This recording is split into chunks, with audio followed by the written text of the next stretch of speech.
Hello, I'm Tom Jensen, the founder of EFN. The purpose of this video is to get a primer on the customer discovery approach and interviewing. We will cover a number of important topics, including what to learn in your interviewing, who to interview, and how to interview. But first of all, why should you do customer discovery? You're an expert in your field, right? The reason to do customer discovery is that you don't know what you don't know. Blind spots will create significant risk for your company. Think about customer discovery in the context of refining your understanding of customer problems you may be able to address and of your target customer. I suggest using the business model canvas approach as a tool. The canvas is a strategic management and entrepreneurial tool. It allows you to describe, design, and pivot your business model. A business model is really how you bring your product to customers and earn revenue.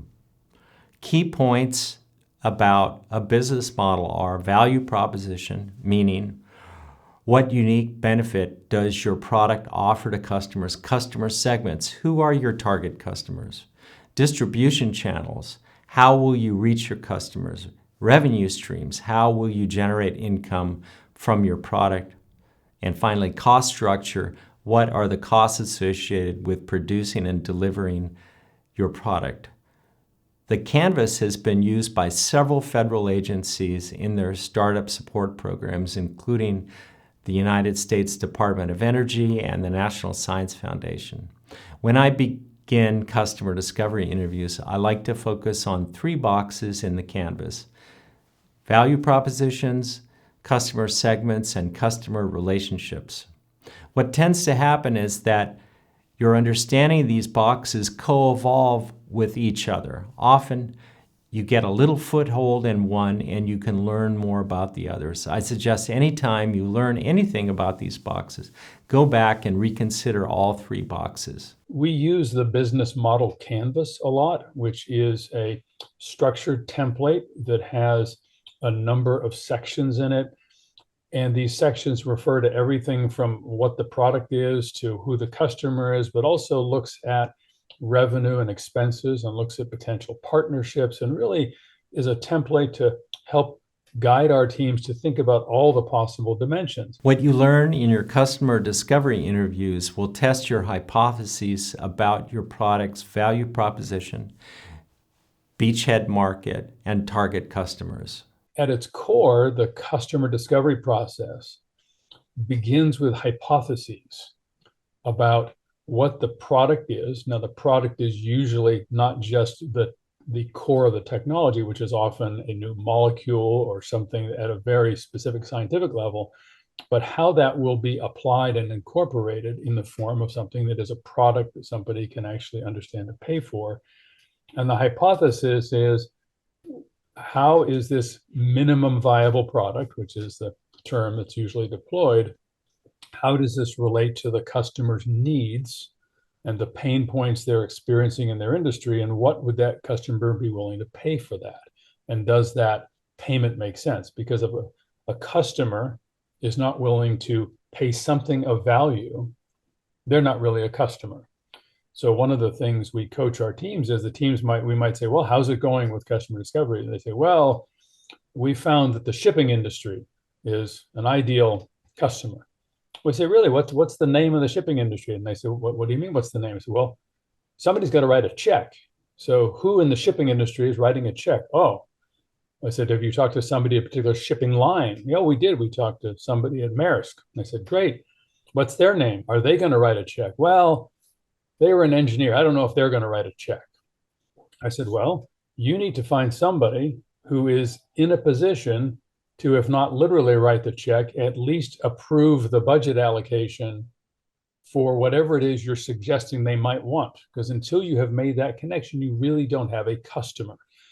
And so for a number of reasons, we find that it is the 3rd and 4th and 5th generation of conversation in this outreach to people in the industries that really become the most valuable. Because in the beginning, to use a trite phrase, the teams don't know what they don't know yet. they don't even know the right questions to ask. So the early stages of customer discovery are very exploratory, trying to simply understand the broad strokes. And then they get more and more refined as they learn things about whether it's competitors' products or more refined understanding of what the customers really want and why they want it. And then the teams say, well, who else should I speak with? Can you recommend them to me? Can you introduce me? And so by the time you've now moved along a few months and you're into these third, fourth, fifth generation conversations, now they're becoming really valuable. And you're beginning to, quote, falsify the hypothesis if it turns out not to be supportable, or you're supporting the hypothesis. So a lot of customer discovery involves incorporating the feedback and trying to pivot really quickly to modify your hypotheses to get closer to one that is supportable across all dimensions, not just are they willing to write a large enough check to pay for it, but is the time to market something that you can accommodate? Because they might say, sure, we'd love to do this. We'll do 2 years of trials, and if those work out well, we'll buy your product. But you've got a startup that you've got to run and keep running for those 2 years. So maybe a different market that is less conservative would be a better place to start. Yeah, at first, when we first started the company, people were very interested in using our technology to get a block of silicon and make wafers out of that. And that was our initial idea. But then we realized that our technology was better suited and it had more impact if we actually use that in a different step where they make the microchips and then we are able to separate the microchips from the wafer so the wafer can be reused again instead of grinding down to dust. That's what they do today. So it's been a long process. It's been a few years where we have been trying to talk to people in different companies in the semiconductor industry space. And it's been very hard to find the right application for our technology because it could be applied for many different materials or microchips, and try to find the one that we provide the most value and that is better suited to what we can do. And I think that's the customer discovery is been tough because you can find the right company, but you talk to the wrong person and you get the feedback that it might not be realistic. And you finding the right person at each company has been challenging for sure. So that's have been like one of the hardest problems that we had, finding the right person to talk to and to understand really their pain points. And it really changes depending on who you talk to within the same company. So let's talk about who to interview. I recommend that you interview between 30 and 100 people in different customer roles in industries where you feel, based on your hypotheses, that your product will likely create important benefits. Think about who you'd like to talk with and why. Be as precise as possible. Make a list of people, noting company, industry, and role. If you don't have names, define roles such as VP of Engineering or VP of R&D at target customers. You want to choose interviewees based on their potential to help you get valuable feedback on your hypotheses. You can start with some warm-up interviews with people you know or people who are easier to connect with and schedule. I think that's perfectly fine, but just recognize possible bias. The bottom line is you want to get to the right people as soon as possible. It may take a while.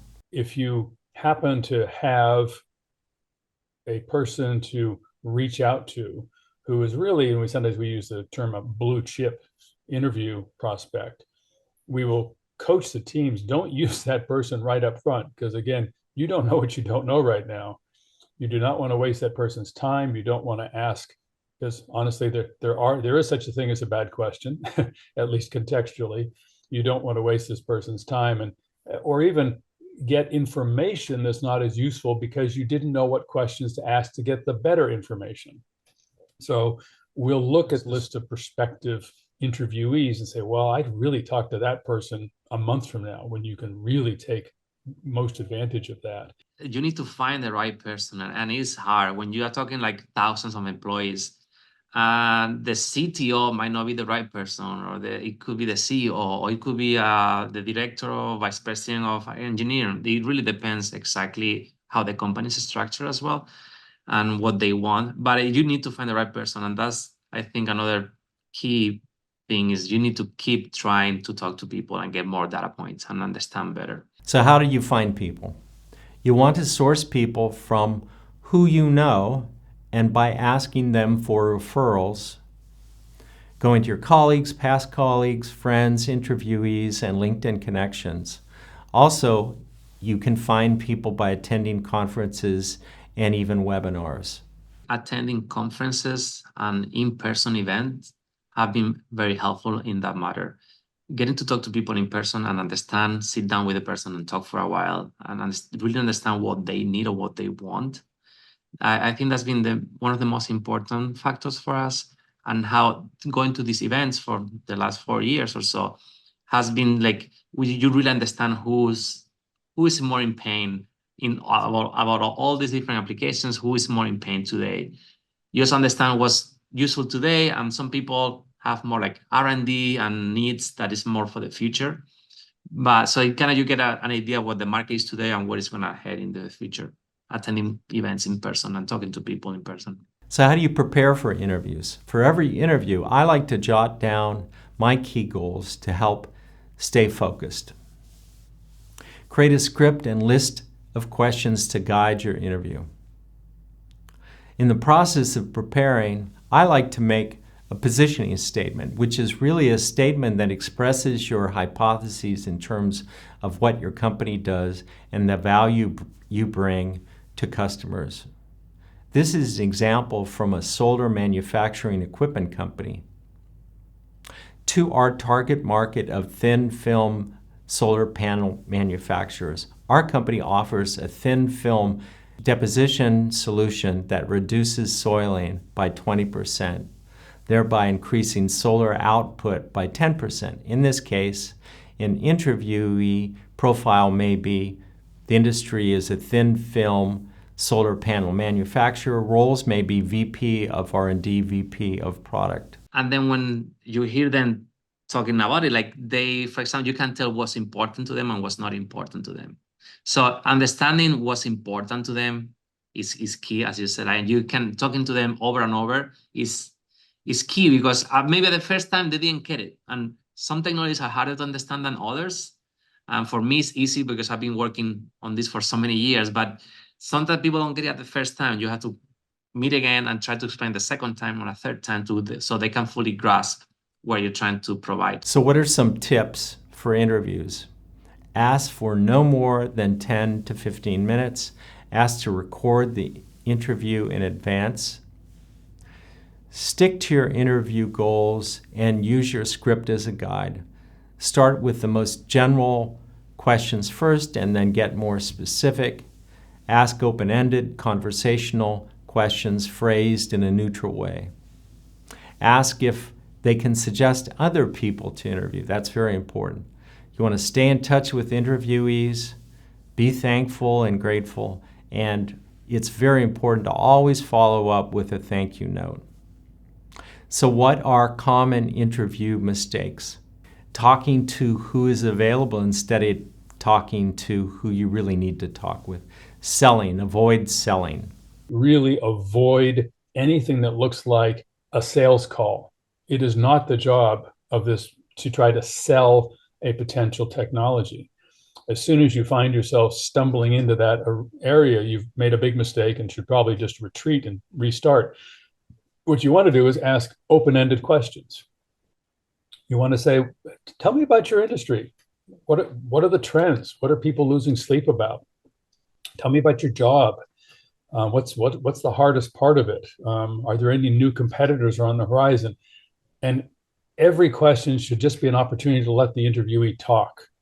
As soon as you find yourself getting to a yes or a no answer, you've made a mistake.